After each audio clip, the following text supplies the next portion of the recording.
જય શ્રી કૃષ્ણ મિત્રો, આજે આપણે જાણીશું કે દશામાનું વ્રત શા માટે કરવામાં આવે છે।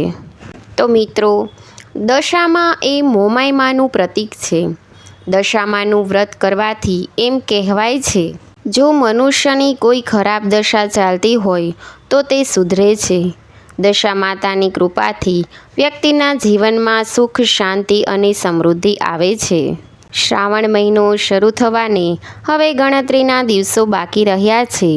આ મહિનામાં અનેક તહેવારો અને ઉત્સવો આવે છે, જેમાં લોકો વ્રતો અને ઉપવાસ કરતા હોય છે। અમુક વ્રત અષાઢ મહિનાથી જ શરૂ થઈ જાય છે। દશામાનું વ્રત પણ આવું જ એક વ્રત છે।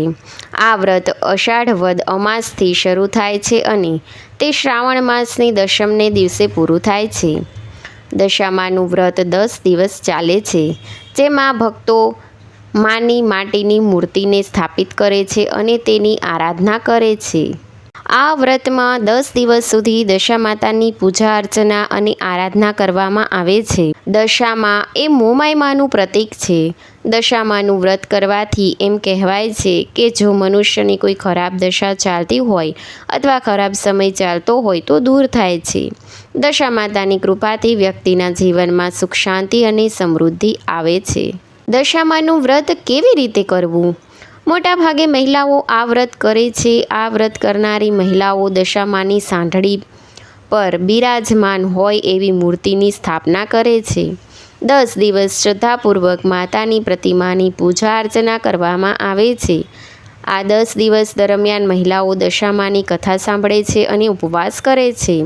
ત્યારબાદ 10મા દિવસે જાગરણ કરીને સવારે માતાજીની મૂર્તિને નજીકના જળાશયમાં વિસર્જિત કરવામાં આવે છે।